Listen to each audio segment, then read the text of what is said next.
Today we're talking to a scented candle company. They started in 2020 and over the last 3 or 4 years they have proven the concept. But this is a very small business that is now hoping to actually start to make some money. They're doing 50k at the moment, but they are desperate. They really need to grow. And that's why they're on the Grow with Evergreen podcast. Let's get into it. Welcome to Grow with Evergreen, the podcast designed to help you grow your business by providing practical insights into all things paid media, creative and digital strategy.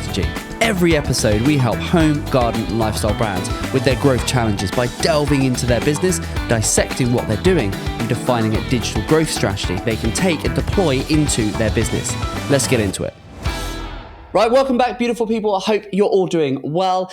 We've got a startup brand. I say startup, they've been going for 4 years on the pod today. A candle company, Darren. Yeah. It's going to be an interesting one, this one. And actually, we've got not one, but 2 guests. 2 founders. 2 founders, 2 sisters, so we've just found out, that are joining us, Rona and Abby. We'll bring them on in a couple of minutes.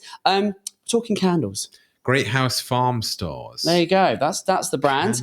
And we're going to have a conversation because what we were just talking about before we came on is a story that so many small business owners are going to be able to relate to, which is we had an idea. Mm-hmm. We started a business. Yep. It's been bloody difficult. And we've built it over the last couple of years to a point where we're turning Isn't running businesses easy? Yeah, surely. We're turning a few quid. But crucially, what they've said, very honestly, we're not making any money. The money they are making is being plowed back into the business in new products and, all of that cash you make, it just gets absorbed. It just gets you kind of quickly in, quickly back out again. How many of us can relate to that? So they're doing sort of 3 or 4 grand a month, did about 50k in the last business year. So a very small business, probably smaller than most we have on the pod, but we wanted to get them on because we like helping even the businesses that are too small to work with us. This is about getting those businesses on and help them to be able to actually just put the foundations in place. And there are so many people listening to this who will be in a similar position to them. So this is for everyone listening who will benefit. There is a startup business that is one of those where it's like, how do you break that threshold, get to that 80, 90k? How do you get into doing 6 figures? How do you get beyond that? How do you actually start to be able to make, actually pay yourself? How do you actually make to the point where you can actually make a living and actually it becomes sustainable as a business? Because you may love it. And Rona and Abby were saying, well, we love it. It's, and it's a passion project and that's great. It's only going to take you so far. Yeah, how do you pay the bills? If you can't pay the bills, right? If you've got mouths to feed and you need to put food on the table. And I'm sure there'll be lots of people listening who have had these ideas and are so tempted to, and maybe it's with a family member or a friend, and they're so tempted to bring it into reality. But what do you do when you actually get there? Yeah. How do you? Well, I think their questions, which we'll run through in a second, but I think really highlights that reality. Actually, do you want to just kick us off? What were some of the paint us a picture for us. Come on. So they've given us a couple of marketing challenges, and their first one is one. I mean, I think everyone can relate to this: increasing volume of sales. Yeah. Okay. Well, I think we're gonna try and get into a bit of that. We'll put that on everyone's marketing challenges ever. Yeah, that should almost be pre-filled in. Like that's just a challenge for everyone. We can all relate to that. Everyone wants more sales. Exactly. I think the second marketing challenge, I think, is very common with a lot of brands that we work with, which is driving sales during off-peak seasons. Yeah. We work with a lot of seasonal brands. Yeah. In one way or another, some of us peak is the summer, some of them peak is Christmas, Q4. But it's such a common challenge. It is. So anything else? Definitely get into that. And then the third one, which is really interesting actually, because I think it's something that even we sometimes struggle with, is lack of time for analysis. And I know myself in particular, when you're on the tools day in, day out, it can be hard to find that time to really stop and think, are we going in the right direction? Why are we doing what we're doing? So I think it's a really interesting one. It will be. It is. That is the eternal dilemma of trying to. You got to do the do, but then you've also got to take time to do the blue sky thinking, the bigger picture stuff. How can you grow the business when you're in the business? Right, exactly. It's the grow the business, not operate the business. I mean, these guys are very much in the thick of operating it, but they have a big bonus. There's 2 of them. Yes. So straight away, it's like there's 2 of you. What? And it's interesting. One of the questions I asked in the pre-chat chat was, what are they doing in as much as they're, who does what? And it was interesting. They've sort of they weren't quite sure, and they had to think about it, and then they divvied up. Oh, I do this, and you do that, and you do this, and I do that, and that's really interesting. So making sure you've got clear roles and responsibilities. Talking about sales and monetary value. Yeah, I've just had an idea how we could monetize this podcast. If we recorded the pre-chat chat, how are we going to make some money? And then we can set up a Patreon, and then anyone who subs to us on Patreon, they could have access to the pre-chat chats. There you go. You heard it here. Let us know if you'd be willing to pay some money for a Patreon. No. Right, come on then. So what else was on there? Any of the sort of key nuggets you can share with us? Come on. Yeah, so I mean, when we've asked them where they want to be in a year, they want to have grown. They want to have grown, but in a sustainable way, which is, I think, it's quite smart. Yeah, but I'm going to challenge them on that because fine, sustainable growth is great, but put a number on it. Otherwise, what are we shooting for? Yes. As I've said many, many times, when was the last time you got in your car and didn't have a destination in mind? It's like if you you're don't running say, a business, I'm just going to drive in that direction. I'm just going to go in that direction. It's know just like, where are you exactly headed? And as a business, whether it's a year from now, 3 years from now, 5 years from now, 10 years from now, what does it look like? What does it need to look like? Because once you're clear on that, okay, turnover, we need to get it to X. Yes. Profitability, we need to get it to Y. Then it's a case of we can go, well, how do we make that happen? We can reverse engineer and make smarter decisions. And I think what's also really interesting is that when we've asked them what their business looks like when it's finished, they've said it will never be finished because they're not looking to sell it. You should really know exactly whether. You should be making a business as if you're going to sell it, 100%. even if you're not going to sell it. Yeah, exactly. Then having that mindset, a definite idea of what it looks like. Because if for no other reason that if you look at this business, you go, right, we're doing 50K now. We want to, and really, and what we'll be talking about to Rona and Abby about today is, they're building business. They clearly love it. You'll hear that when you get them on, their passion for what they do is amazing, and they do all of this themselves. It's incredible, and I love that story behind it. But it's a case of, for them personally, what does it need to look like? What does success look and feel like to those guys in 5 years? Paint a picture of if we could pay ourselves 50 grand each, that would be perfect for us. Yeah. Great. Then let's work out as a business, what is our margin? What does the turnover need to be to pay each of you 50K, et cetera, et cetera, et cetera. That's the way we need to work it. Not, it's never going to be finished. It's all about sustainable. That's great, but it's a bit fluffy and we need to get down to some number crunching. I will say as well, one of the questions that they've asked is about meta ads. And that piqued my interest because, they've simply said do's and don'ts. If we had Matt in here, our head of social, I'm sure he'd have tons to say. I have a lot to say as well from a more creative side. So I'll be interested to hear what they have to say about that. They also, how do we drive value from Google Ads? They've said it feels a little bit like a bottomless pit. I think a lot of people will be able to relate to that because there is a lot of search. A bottomless pit is, I wouldn't describe it in that way, but I would. Bottomless pit of money, I'm sure. Google would think. But there is huge opportunity with these platforms if you're doing them right. And I think the big thing with these guys is, it's again, I sound like a broken record, but what do you want to be famous for? Because there are so many people that sell candles, and it's like we need to carve out a niche within a niche within a niche. Is what we're gonna have to do. So. Lots to discuss, and genuinely, I'm really hoping with this one that, because they said that they've spent the last 3 or 4 years, from a classic sort of kitchen tabletop business, they've sort of honed it, crafted it. They write the recipes. Rona says she writes the recipes and she does the product testing, and then Abby makes the candles and designing them, and so it's a proper sort of artisan I find that fascinating kind of, as well. That whole sort of scent creation. Yeah, thing. Amazing. I'd love to know what my scent is. Well, there you go. If you could smell it. Well, true. Shocking. I have very bad sense of smell. This is just, we haven't got any samples here. It would be incredibly overpowering for everyone else, but for me, it would be just right. Yeah. So I think that, and I think where they're at now as a business is they want to now go, we know we need to grow and we want to talk marketing. Where do we come? And that's why they're on the pod. So that's that. We'll bring them on in just a second. Before we do, you know what time it is? Oh yes, it's that time again. Come on.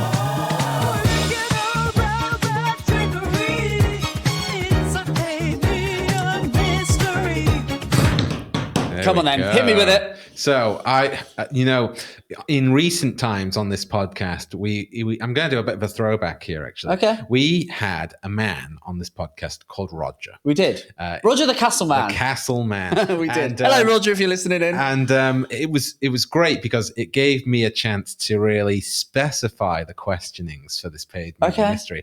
And I thought I'd do the same thing. Okay. So interesting. That was last time we did that. Yep. That was a castle related. Okay. Oh, I like so these. Okay, this is interesting. We've got candle related paid media mystery. Interesting. This is good. He's good. I've got one which is these paid media movies, they started a bit ropey. It took a while to get into your groove, but you found your rhythm now. I'm loving it. Go on.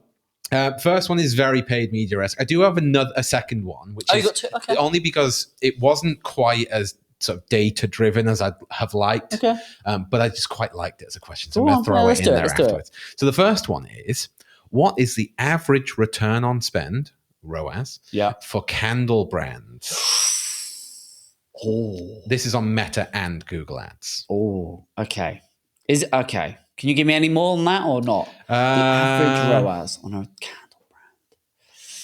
No, that's as much as I can give you. It's just the average ROAS for candle brands running paid media campaigns. I think it's going to be quite low. Yeah? I do think it's going to be quite low. Because, candles, you could buy a candle for a few quid or a very expensive candle. I'll give you one hint, and it's only because I think it's not a round number. It's a 0.5, something 0.5. Okay, all right. So it's going to be quite low, I would imagine. The average, let me just think about it. The average ROAS, I'm trying to think. The products we market that are similar, it's going to be quite low. Yeah. I'm going to go 3.5. You are absolutely right. No. 3.5. Is it really? Yeah. You're welcome. What can I say? 3.5. Just a natural. That is the average on candle brands. Yeah. 3.5. That is amazing. 3.5. Well, I wouldn't have got the 0.5 had you not. No, I thought it was a bit unfair 3.5. to not tell you about the 0.5. The only reason I went with that is because I was just thinking of this sort of I know how competitive that space is, and so 3.5. And that is quite low. That is low. That is very low. If I consider it versus our sort of clients, 3.5. And then my follow-up question, which is less stats based and more candle based. Okay. What do you think is the best selling candle scent in the UK? Lemon or something? Is it like a close? It's actually the second one is lavender and sandalwood, but the first one is vanilla. Okay.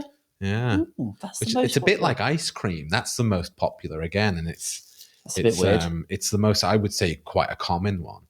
Vanilla. Yeah. I do quite like a vanilla candle. Really?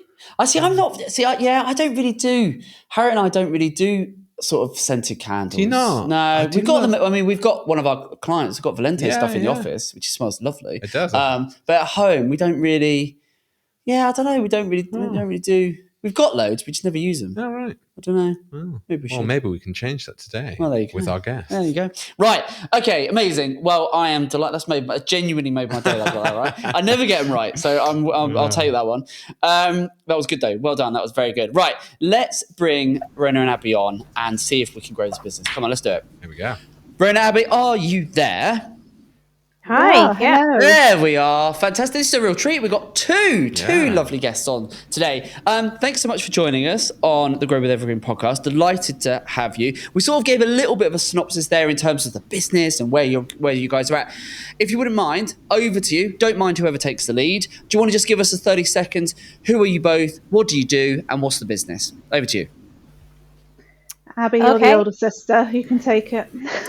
Yeah, Abby's drawn the short straw. Go on. I seem to draw that all the time. But no, that's great. Thanks so much for having us on, guys. It's really nice to be here.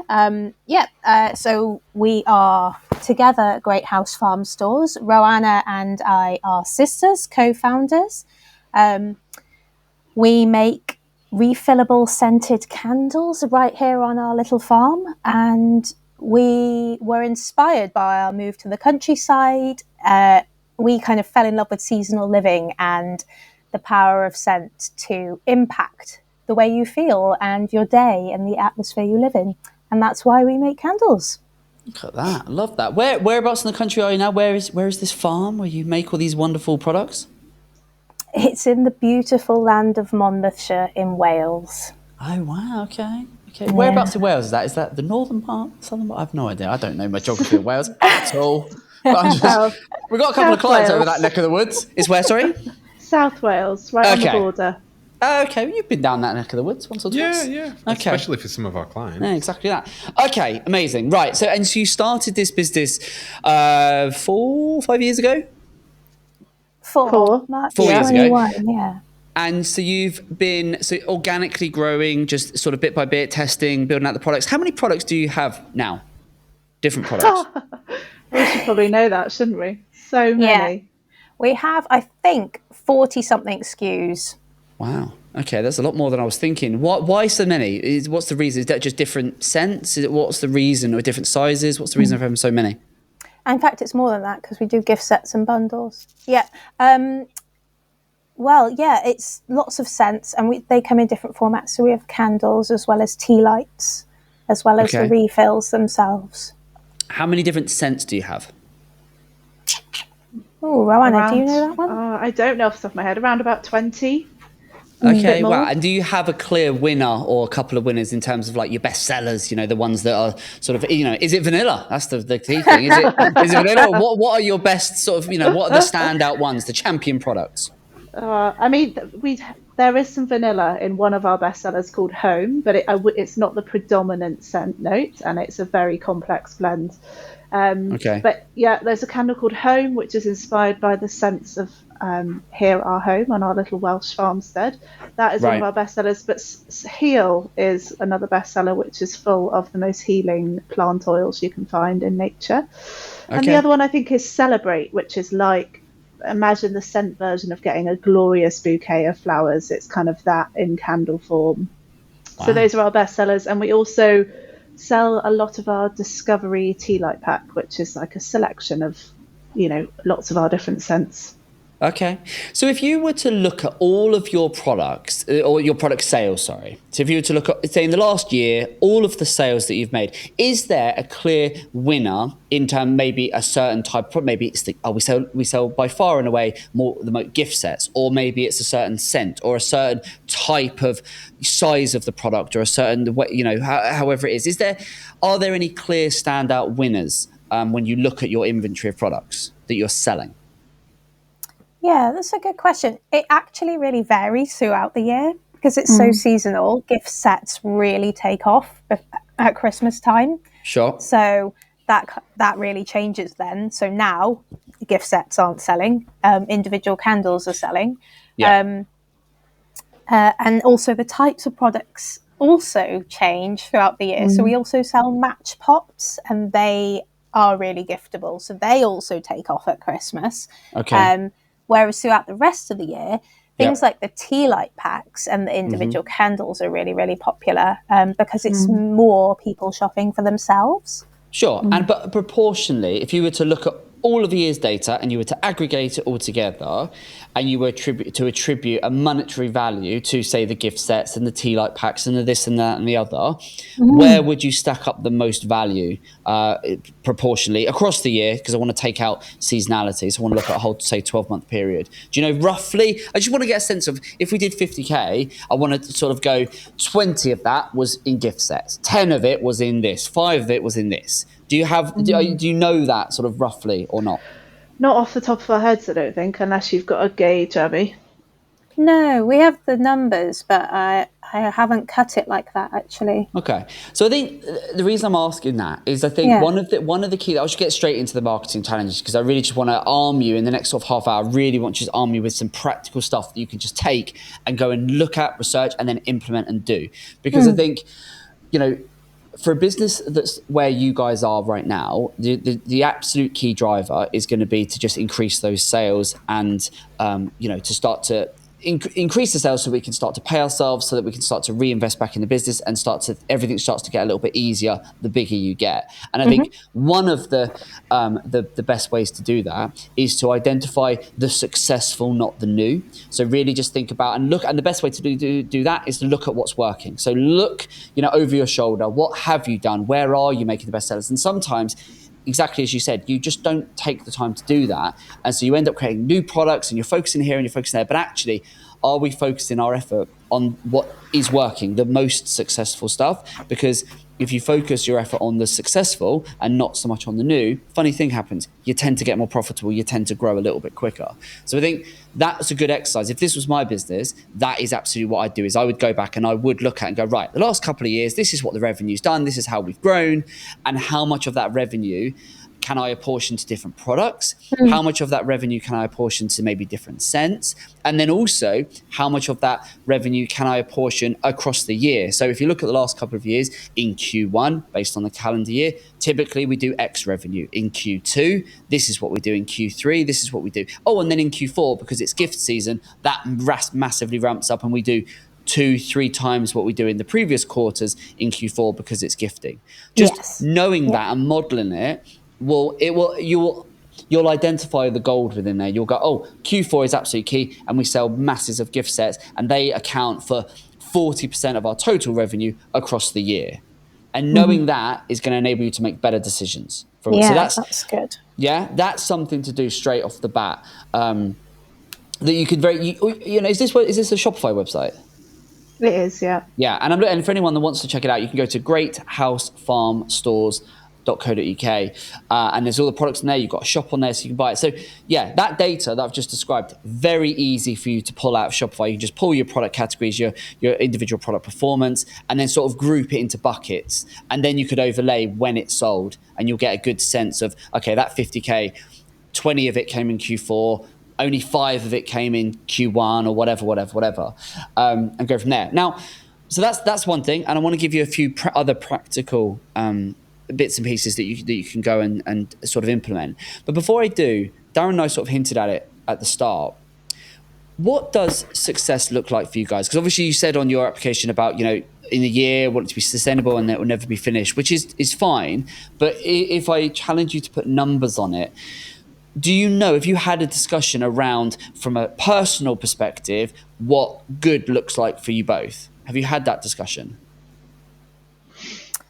Yeah, I think we've talked about it. This year, we nailed down that we wanted to achieve a 1.5 times growth again, partly because that feels like a little bit of a stretch, but also possibly achievable. Okay. So that's for this year. So what would that this calendar year, this business year? Oh yeah, sorry, this calendar year. This calendar year. So what, in monetary terms, what does that look like target-wise? That would be 75K. So you want to do 75. And so you think, in terms of capacity to produce the product, do you know what you've got in terms of capacity to be able to do? Like, how far could you take the business? Like what? And that, because this is where it feeds into, and I think this is a really interesting point in terms of what is, and a good exercise for you guys to do would be to think in 3 years, 5 years from now, what does this business feel like? Because do you want to take on staff? Do you want to get a bigger premises? Do you want to, albeit in time, do you want to have this, like, how big do you want to, a business do you want to build? Do you know that? I think we've never agreed set goals, like we want 3 staff in 2 years, but we do want to employ people, and specifically one aim is we want to be able to do more of our own ceramics production. Okay. Possibly train and employ potters. Yep. So that's quite a big goal, because that involves quite a lot of setup. Sure. But so that would mean all of our production is in-house. We would probably still do some special collaborations with other potters as well. Yeah. But I think the kind of initial goal, which is, I think, getting a lot of our focus, possibly just because it feels urgent and kind of fundamental, is that we want to be able to take some we've been calling it pocket money to each other, but at least at least some money. Yeah, of course you do. And don't say that as if you're like ashamed to do it, right?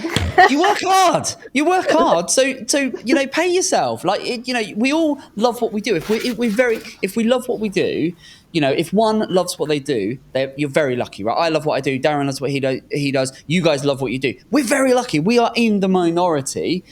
You don't be ashamed or think it's like something you got to sort of say it quietly. Oh, can I pay myself? Should I pay myself? Like absolutely, you should be paying yourself. Like you work hard. No one works for free, or you shouldn't, because that's not sustainable. We all have mouths to feed. We have kids. We have things. That's fine. That's absolutely fine to do. And I think one of the best ways to realize that is to actually think, what does the business need to do? Like for you guys, what I'd be doing if I was sort of sitting down with you, I'd be saying, right, what do you want your personal income to be, each of you? And I'm not expecting you to say that right now, but in terms of that's what you need to think about, is what do I want my personal income to be? And then if you turn around, I'm just going to use some hypotheticals, and it's something for you to think about. But if you said, right, we both want to be earning 40k, 50k, right, each, that would be a really nice, and that's going to take some time to get there, but we want to be earning 50k each from this business. If we could do that, we'd be really happy, and that would, be able to, we could feed ourselves, and we could have the lifestyle we want to have and run this business. Great.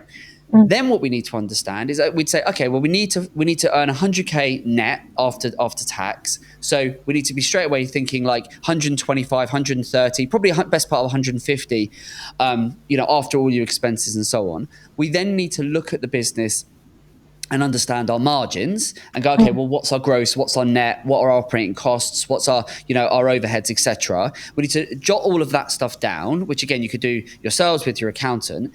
And then you will understand, right, as a business, it will give you a sense of what the business turnover needs to become to facilitate that level of return. So let's say, for example, in order to generate 100k worth of salary for you two, plus all your other expenses. Let's say the business needs to turn over 400,000, right? For example, it'd probably be less than that, but let's say that was it. It was, you need to turn over 400,000 to be able to pay yourselves what you want to be able to pay yourself. Well, then you sort of go, well, okay, now we've got a target in mind, right? It doesn't need to be, exactly that, but it gives us a steer. It gives us, it gives us a direction of travel, and then we can put a timeline to it. We can say, okay, well, it might take us 3 years to get there. But if that's the case, in 3 years, that's what it needs to be. Okay, then in 2 years, what does it need to be? And then in 1 year, what does it need to be? And to see how going through that very simple exercise will enable you to make better decisions. Because what I would then, if we did that exercise, then when we say, right, we want to do 75, I would say, is 75 in the next, say, this year, is that enough to get us on the, make a clear step in the right direction to where we ultimately want to be? Because at 75, are you going to be able to, pay yourselves very much? I can't imagine you probably will. No. Do you see what I mean? And so it then becomes, are we setting too low a target to actually, and so, and a funny thing happens with targets. When you set a target, you might not hit the target, but you'll get a hell of a lot closer to it than if you don't set a target or if you set it too low. So if you set 75, you might get the business up to late 60s, early 70s. But if you were to turn around and say, no, we're going to double the size of this business at least in the next 12 months. How are we going to do that? That's, a separate conversation, but that's what we want to hit. Okay, and then we want to go from, say, 50k right now. In the next year, we want to double to 100k. And then the following year, we want to double again to 200. And then the following year, we want to grow. And then so you can stagger it and you can start to work from there and build it out. Does that make sense? Yeah. Yeah, I think total sense. That, so that's a bit of homework. I would encourage you to do is to actually go, take yourself out of moment, go and have a coffee, go and have a coffee somewhere and actually just, sit down and genuinely have that conversation and say, right, what do we want to be earning, in this business and in what time frame? Because what you don't want to do is have something you love to do, but then you end up grafting and you're putting in all the effort and you're working so hard, but you're not able to pay yourself at the end of the month. That is eventually going to really start to grind. And it's also going to prevent you from being able to innovate, from being able to reinvest back in the business, to grow, to be able to expand the product range, to be able to employ great people, and be able to create a business that's bigger than just the two of you, if that's what you want to do. Yeah, no, that makes perfect sense. Yeah, honestly, that's like a must. You need to do that, and when you've done it, you need to ping me an email, say we did it, and now this is our plan. And just because that's what that's what we love doing on the pod, is trying to provide an outside perspective and help people on their way, and just sort of give you some encouragement and stop feeling guilty about paying yourself, and just actually, honestly, you're laughing because it's true. Stop doing it. We all need paying. I ain't cheap. But you know what I mean? It's like, but that, we all need to be paid. We all need to be paid, right? So I think that is that's the first thing, right? So make sure you go and do that. Go and have a coffee and just sit down and go, right, what does this business need to pay us? And then when you go, okay, you might not get there for 3 or 4 or 5 years, fine.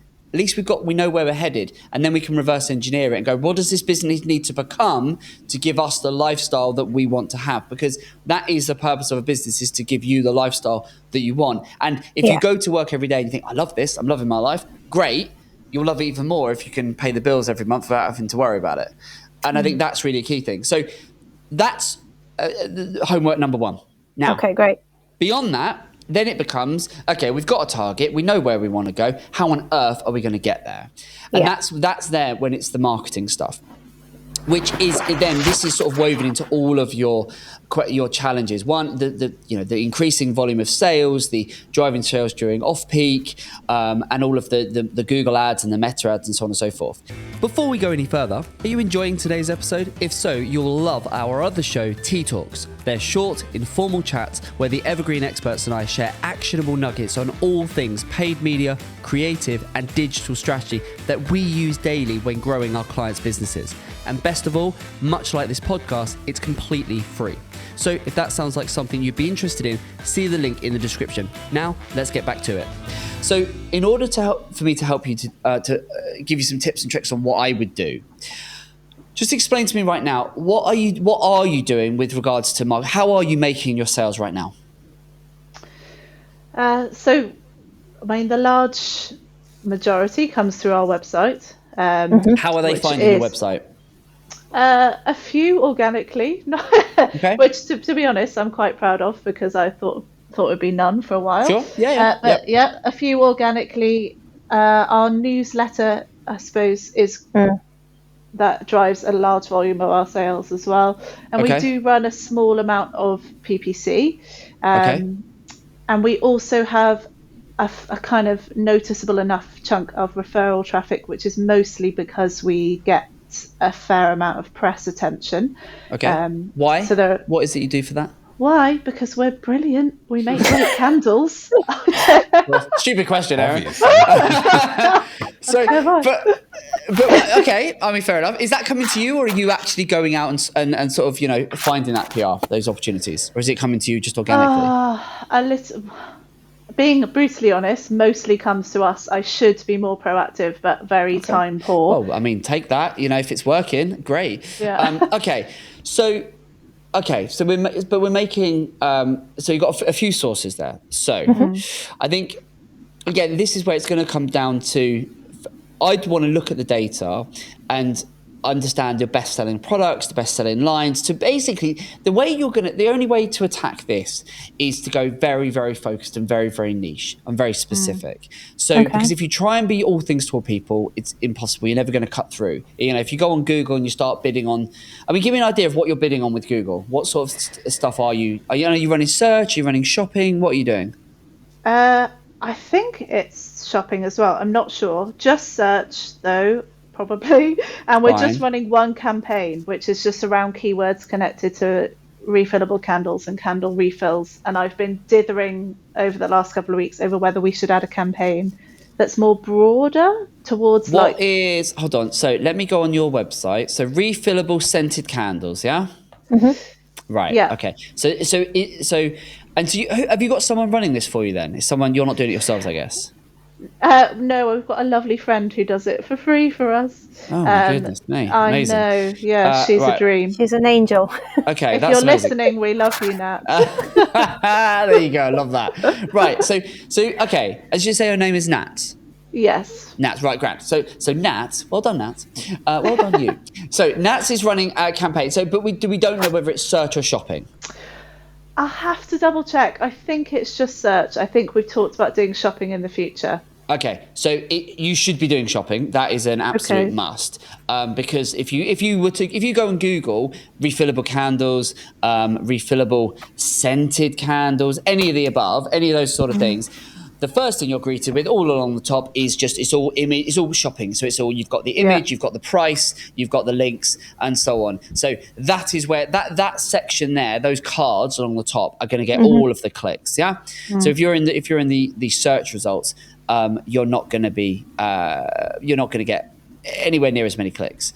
But that's fine. But one thing you'll notice, if you do a quick Google search for anything around refillable scented candles, anything like that, my goodness me, it is competitive. There are so many people that are bidding on exactly that. And what is your average price point? So, okay. These are a fair price, aren't they? 50 odd quid. So you're not going after, there's someone here that are like 18, 15, 20. So yours are definitely at the higher price point. Is that a fair reflection? Yeah, we make them sustainably, and you can't do that cheaply. So no, and I'm all for that. So, but it's what I'm getting at is that if your product was in this shopping feed for these somewhat generic terms such as refillable scented candles and so on, the way a consumer would look at that is they're going to see lots of 18 and 24 and 25 and £10, and then they're going to see a 50 odd, because you're going after those relatively broad generic topics, which can make it very hard for you to compete. So I wouldn't be doing that. What you're going to need to do, and the way I would attack this, because I think Google is a very, very good option for you to be able to scale this business. It's definitely what I would do if this was my business, or it's one of the strings I would have on my bow. But I would go very, very niche and very targeted. So do you know what Google Search Console is?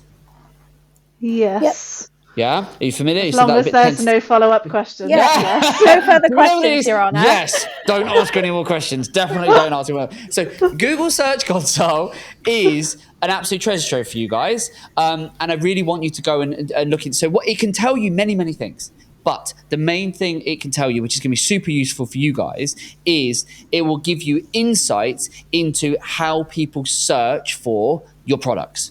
So I want you to, a bit of homework for you. Once you've come back from adding your coffee and you've got your plan in terms of this is how much we want to earn each, the next thing for you to do is to come into Google Search Console, pull up your website data, and on the left-hand side, there's a section called Performance. I want you to click that, and then I want you to set a 12-month date range, and I want you to filter by the UK, so we get domestic data only, and then I want you to sit and look at that data, because in there, what it will do is it will provide insights into how people are searching for your products, how people are finding your website. And this is nothing to do with ads. This is just your organic data. And what I want you to do is look at that. Now, you will see some branded search in there. You will see some people searching for random keywords where maybe your blog posts are coming up and so on. But crucially, what I want you to do is go into there's a pages section.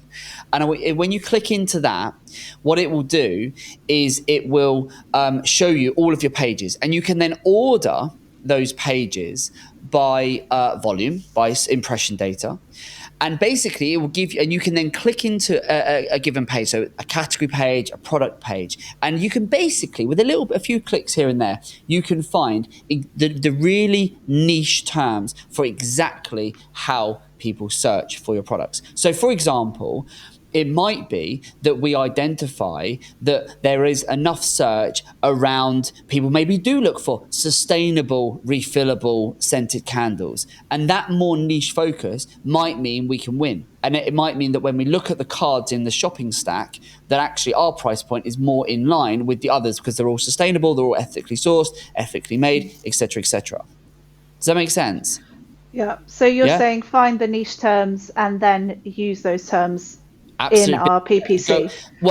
So from a search perspective, you can go after them, but then from a shopping perspective, that's how you would optimize your products around those kind of terms. So yeah, you can essentially, you just need to go very, very niche with it. Something we do every single day for all of our clients is we look at the most popular, and sometimes we can compete if the business is of a certain size, but other times we have to go a little bit more niche and a little bit more specific, because otherwise what happens is if you go after something generic, and if you've got a relatively small budget, what happens is you just don't get the volume of people clicking to the website and buying, where you'll only ever get an average and okay conversion rate.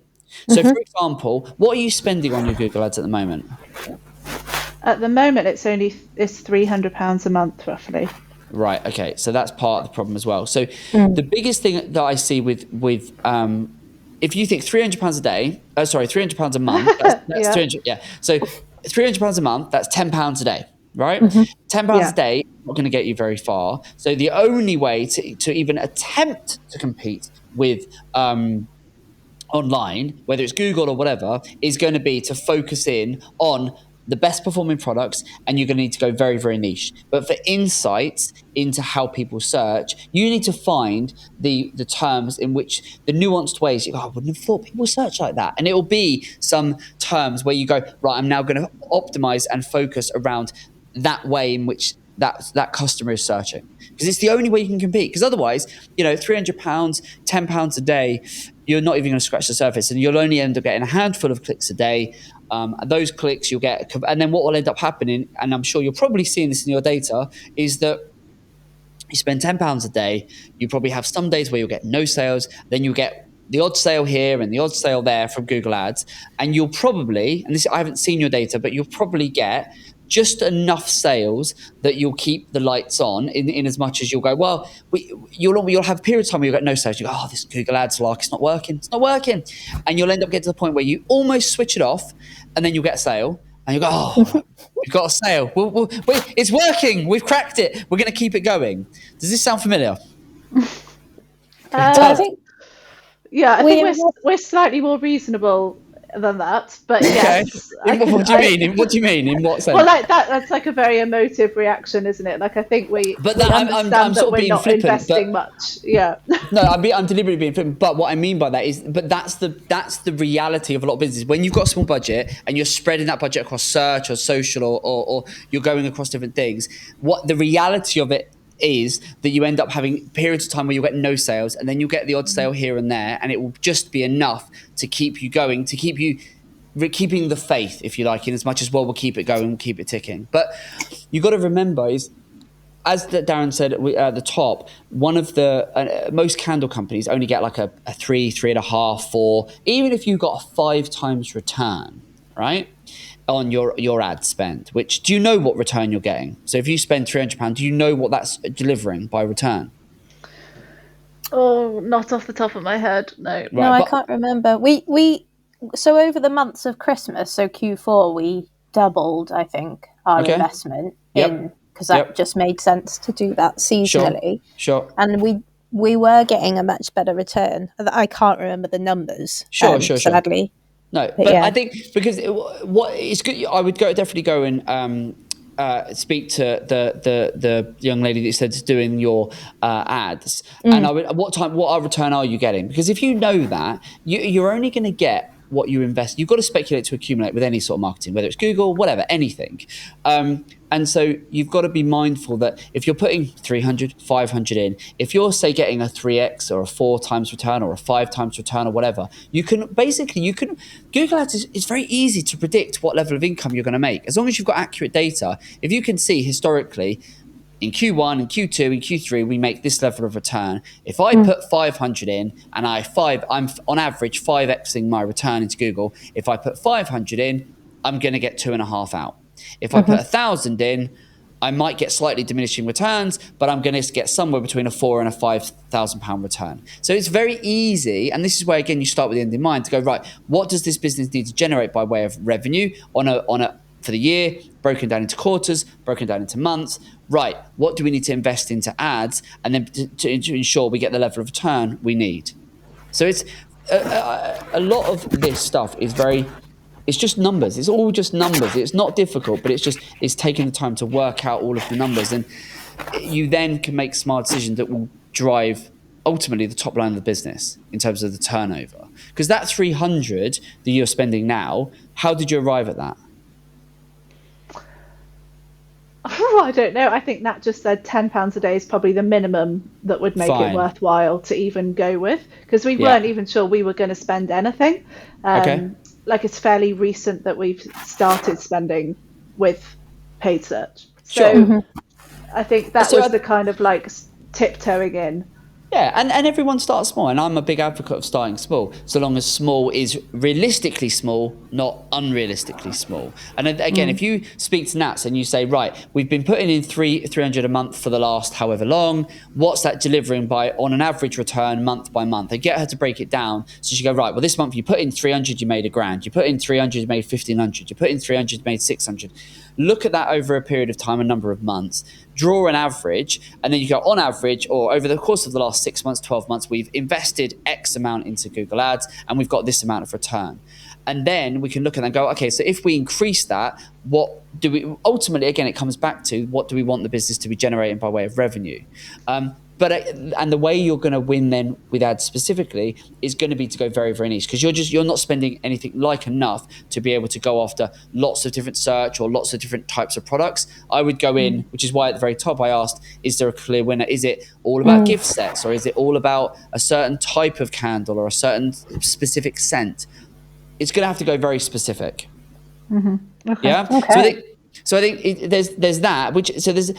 There's go and plan the business stuff in terms of, because I think that doing that exercise will highlight to you, it'll make things much clearer in terms of, okay, we need to be thinking bigger, we need to be getting our revenues to this number. And I think from there, it's then look at your marketing and go, right, let's focus on what's worked previously and let's double down on that, because we just don't have the budget to be able to spread ourselves across multiple things. Better to do one thing well than try and spread yourself across 5-10 things.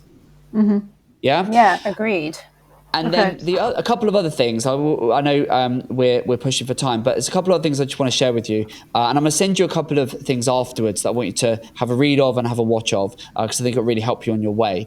One is an acronym that we use called BEAR, which is understanding your brand's reliance on the sales and the traffic that can be reported as brand. So the people that know you, returning customers, repeat, etc. Then there's email marketing, so that's the E in BEAR. And you said you are doing that, but it's understanding what role that plays and what else you could be doing. Then the A is for ads, and then the R is for recommendation referrer, and the PR stuff would go in the R.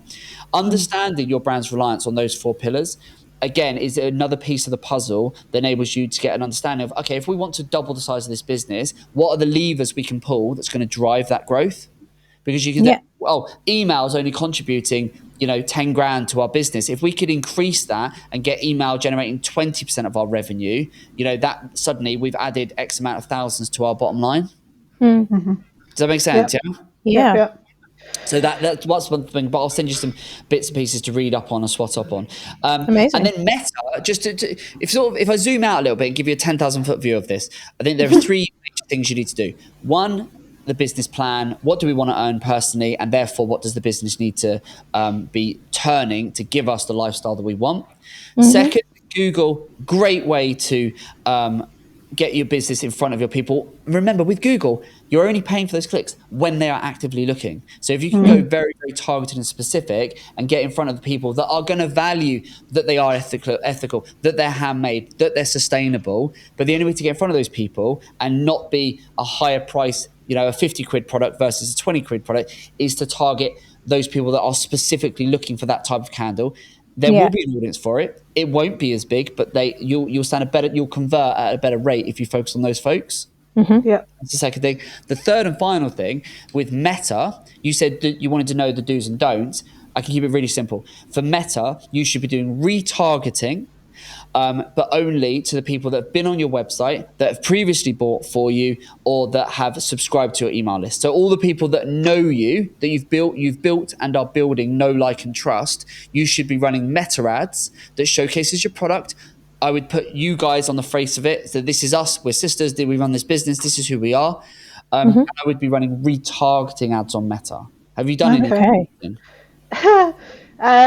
I'm hesitant to say this because I feel like we've come across as complete imbeciles on this, but I've been deliberately not. Well, yeah, I've been deliberately not targeting people who follow us already because I was thinking, let's get to a new audience. Okay.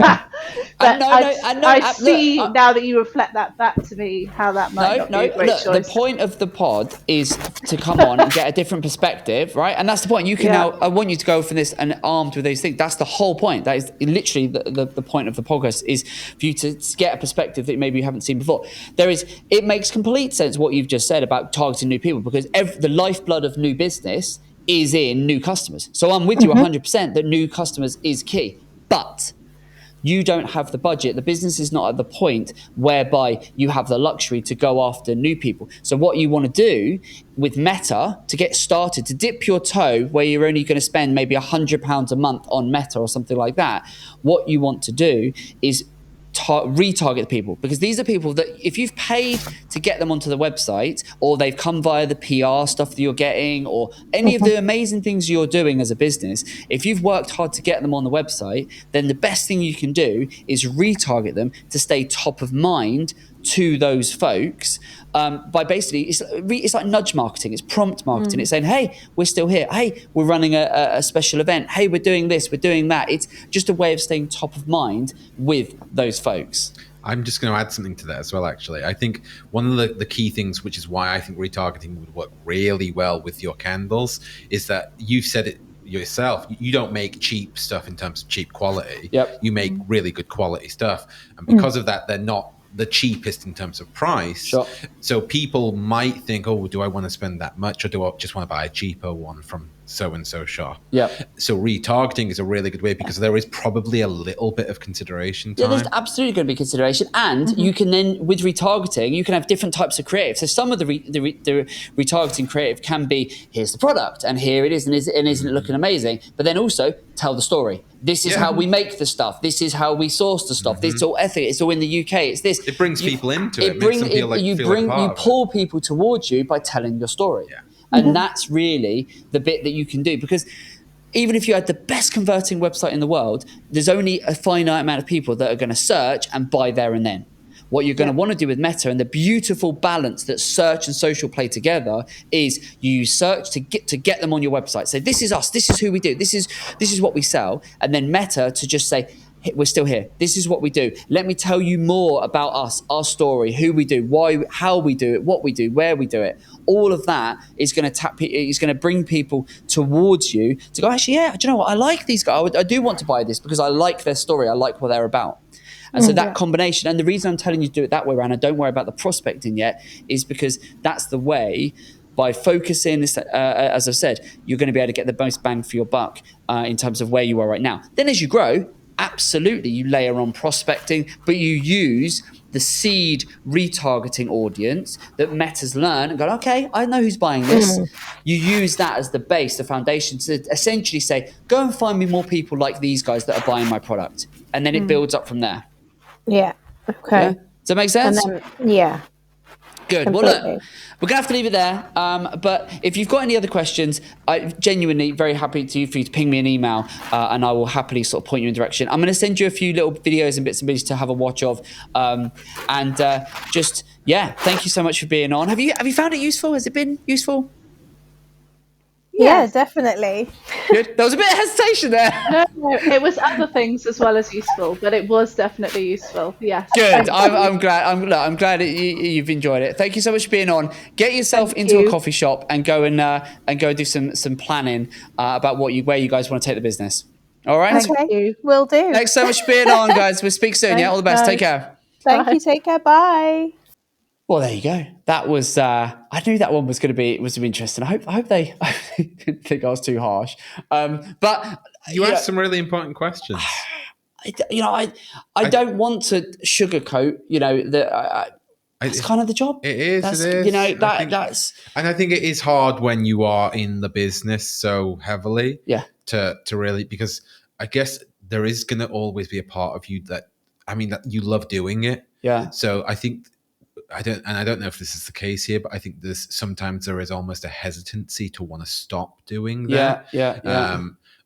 So yeah, I think it's a tough one, but I think you were absolutely right. They'll look hopefully, because they're lovely. They're how lovely are they? And you got to check them out. You know, as saying, just have a look at what they do, because they're genuine. I was looking on there for half the time we were talking. I was on their shop page thinking that's really nice. Yeah, that's really nice. same. There's some beautiful stuff.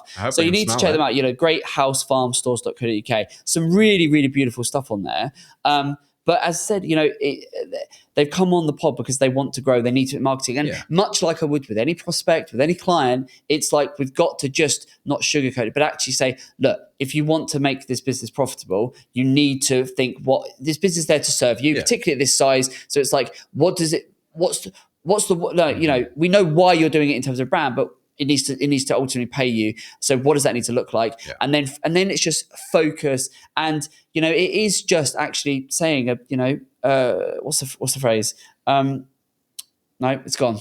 Anyway. I mean, the thing is that what I would say is ultimately, and I've said this before, I'll say it again, I'm sure.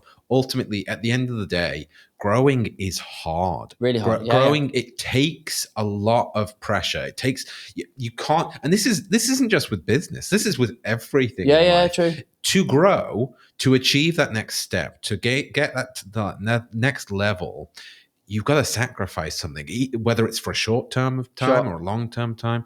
You've got to sacrifice something. And if that means giving less time to something that you want to be doing or that you need to be doing, or that's sort of sacrificing money, which is often the case with business, spending more money to make more money. You've got to sacrifice something, and it's not easy. And I think a lot of the time, some people, we all want to grow overnight. Double our business without having to do any more, just because what we're selling is a great thing. But that's not always how it goes. No, you got to. Look, hopefully, I'm going to send them some bits, and I genuinely want to try and help them on their way. And I think if they hopefully get a little bit of clarity, and some of the things we've covered today is hopefully going to make them sort of sit back and think and actually go, and if they make some, then some of those key decisions, they can have a much, an even better business and an even more profitable business. And then, everything starts to become bigger and better and easier. So there you go. Hopefully you've enjoyed listening or watching along to this episode. Do check these guys out, greathousefarmstores.co.uk. Some beautiful products. Darren and I are going to wrap this one here, but we will see you next week as ever. So thanks so much for joining. We'll speak soon. Take care. Hello, beautiful people. I hope you enjoyed today's Grow with Evergreen podcast. I want to ask you if you would like to be my next guest. We're looking for more home, garden, and lifestyle brands to join us. So if you're using paid media such as Google Ads and Meta Ads, if you're willing to be honest and open, and if you're wanting to grow online, then I think you'll find our podcast incredibly helpful for your business. You can apply directly via our website. Simply click on the navigation in the top right-hand side of the website and select podcast. Fill in the application and one of my team will get back to you. Best of all, it's completely free to join us on the Grow with Evergreen podcast. I look forward to helping you grow your business very soon.